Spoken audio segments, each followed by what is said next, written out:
سب سے پہلے آپ احباب مجھے ایک بات بتائیے کہ شب معراج نبی کریم صلی اللہ علیہ وسلم کو امت کے لیے کتنی نمازیں عطا کی گئی تھیں، اور جو فرض نمازیں ہم ادا کرتے ہیں ان کی تعداد کتنی ہے؟ اب اللہ نے نمازیں کتنی عطا فرمائیں، اور حضرت موسیٰ علیہ السلام کی سجیشن پر، آپ کے مشورے پر نبی کریم رب کی بارگاہ میں گئے، رب کا بار بار دیدار بھی کیا، اور وہ نمازیں کم ہوتے ہوتے کتنی رہ گئیں؟ 50 نمازیں رب نے دی تھیں۔ لا تبدیل لکلمات اللہ، اللہ کے کلمات تبدیل نہیں ہوتے۔ اللہ نے فرمایا کہ اے محبوب امت آپ کی ہے، نمازیں 50 دی گئی تھیں، ہم نے 5 کر دی ہیں، لیکن آپ کی امت 5 نمازیں پڑھے گی، میں ثواب 50 کا عطا فرماؤں گا۔ ثواب دینا تو رب کا کام ہے، یعنی عمل قلیل ہو رب زیادہ ثواب عطا فرمائے، وہ مالک ہے، وہ قادر مطلق ہے، زیادہ ثواب عطا فرمائے، کوئی مذائقہ نہیں۔ میرے پیارے دوستو،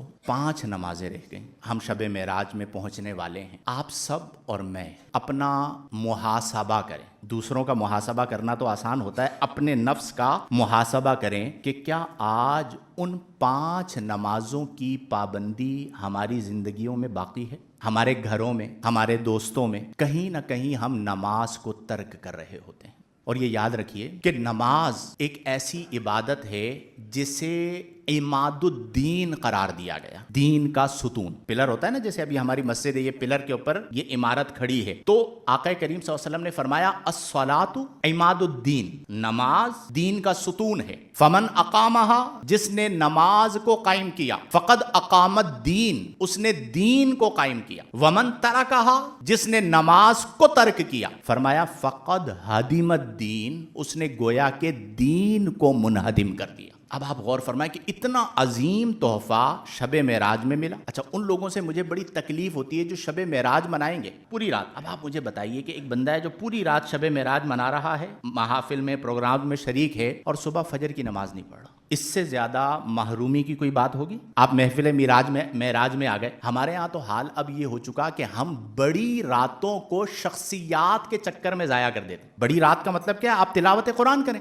بڑی رات کا مطلب کیا ہے؟ آپ نوافل ادا کریں۔ بڑی رات کا مطلب کیا ہے؟ کہ آپ تسبیح لیں اور اللہ کا ذکر کریں۔ بڑی رات کو آپ عبادات میں بسر کریں۔ ہمارے یہاں بعض لوگ، سب ایسے نہیں ہوتے، بعض لوگ ایسے ہیں جو بڑی راتوں کو روڈوں پر گھومتے ہوئے بسر کریں گے۔ وہ عظیم رات کہ جس میں اللہ نے تحفہ نماز عطا کیا۔ نماز کیا چیز ہے؟ نماز سب سے پہلے نمبر پر اللہ کے قرب کا ذریعہ، یعنی جب آپ اللہ اکبر کہہ کے نماز میں داخل ہوتے ہیں تو آپ اللہ کے قرب کو پاتے ہیں۔ یہ نماز آپ کو اللہ کے قریب کر دیتی ہے، آپ اللہ کی بندگی میں آ جاتے ہیں، گویا کہ آپ اللہ سے ہم کلامی کر رہے ہوتے ہیں۔ اور جس قدر بندے کو اللہ کا قرب نماز میں حاصل ہوتا ہے، کسی اور چیز میں حاصل نہیں ہوتا۔ سب سے زیادہ جو قرب ملتا ہے وہ کس میں ملتا ہے؟ نماز میں ملتا ہے۔ ہم اس نماز کو چھوڑ دیتے ہیں۔ اچھا، ہماری جو نماز ہے، آپ مجھے ایمانداری سے اپنے پہ غور کر کے بتائیں، ابھی ہم جماعت کے ساتھ جمعہ پڑھیں گے، ہم اللہ اکبر کہہ کے نماز میں داخل ہوتے ہیں، ہمارا جسم نماز میں ہوتا ہے، کیا ہماری روح اور ہماری فکر نماز میں ہوتی ہے؟ خیالات چل رہے ہوں گے، بہت سارے معاملات، بلکہ ایسا ہوتا ہے کہ جو مسئلہ نماز کے علاوہ یاد نہیں بھی آ رہا ہوتا وہ بھی کہاں یاد آتا ہے؟ فلاں پرابلم نماز کے اندر۔ اب وہ جو خشوع و خضوع ہے، جو روح ہے نماز کی، جس کے بارے میں حدیث میں فرمایا گیا، حضرت جبریل امین نے پوچھا کہ یا رسول اللہ صلی اللہ علیہ وسلم مل احسان، آقا کریم یہ بتائیے کہ احسان کیا ہے؟ نبی کریم صلی اللہ علیہ وسلم نے فرمایا ان تعبد اللہ، تو اللہ کی عبادت یوں کر کأنک تراہ، گویا کہ تو اللہ کو دیکھ رہا ہے۔ حدیث جبریل، پہلی حدیث مبارکہ، گویا کہ کأنک تراہ، تو کس کو دیکھ رہا ہے؟ صوفیہ کیا اسے کہا جاتا ہے؟ مشاہدہ حق، مشاہدہ کرنا، دیکھنا، اللہ تعالیٰ کی ذات و صفات کا مشاہدہ کرنا، یہ کیفیت قائم کر۔ فَإِن لَمْ تَكُنْ تَرَاهُ، اگر تیری یہ کیفیت نہ بنے کہ تو اللہ کو دیکھ رہا ہے، تو پھر یہ تصور قائم کر لے کہ فَإِنَّهُ يَرَاكَ، تیرا رب تجھے دیکھ رہا ہے۔ اسے کہا جاتا ہے مراقبہ حق، یعنی حق کی قربت، یعنی اللہ تعالیٰ کی ذات کے قرب کو محسوس کرنا۔ تو آج ہماری نمازوں میں نہ مشاہدہ نظر آتا ہے، نہ مراقبہ نظر آتا ہے۔ تو تعلق باللہ کس سے ملے گا؟ نماز سے۔ پھر دوسری چیز عاجزی و انکساری نماز میں۔ آپ نماز پر غور کریں، آپ رکوع کرتے ہیں، جھکنا، عاجزی اللہ کی بارگاہ میں۔ پھر جب آپ سجدہ کرتے ہیں، اقصی غایت الخضوع، یعنی عاجزی و انکساری کی انتہا ہو جاتی ہے کہ بندہ اپنی پیشانی کو ہی اللہ کے حضور رکھ دیتا ہے. اس سے زیادہ عاجزی والی انکساری والی کوئی صورت ممکن ہی نہیں ہے کہ جبین نیاز کو رب کی بارگاہ میں رکھ دیا, اپنی پیشانی اللہ کے حضور رکھ دی. وہ عاجزی و انکساری کا سبق ہمیں نماز میں مل رہا ہوتا ہے کہ ہماری عام زندگی کے اندر سے کبر ختم ہو جائے, تکبر ختم ہو جائے اور ہم عاجزی و انکساری والے انسان بن جائیں. یہ کیفیت نماز آج کہاں ہے؟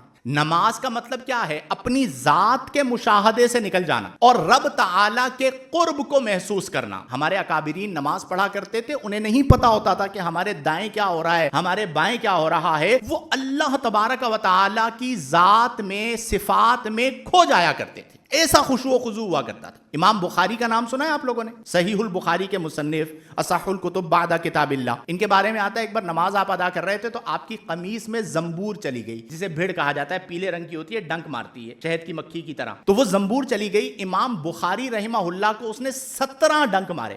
آپ نے نماز مکمل کی, شاگرد موجود تھا, اسے کہا بیٹا دیکھو کیا ہے, 17 جگہ پر نشانات تھے. تو شاگرد نے عرض کیا استاد محترم آپ پہلے بتا دیتے, جب آپ نے نماز شروع کی, شرعاً رخصت بھی ہے, نماز توڑی بھی جا سکتی ہے تکلیف میں, تو میں اسی ٹائم ہٹا دیتا. تو امام بخاری نے فرمایا کہ جب اس نے ڈنک مارا تو میں تلاوت قرآن شروع کر چکا تھا.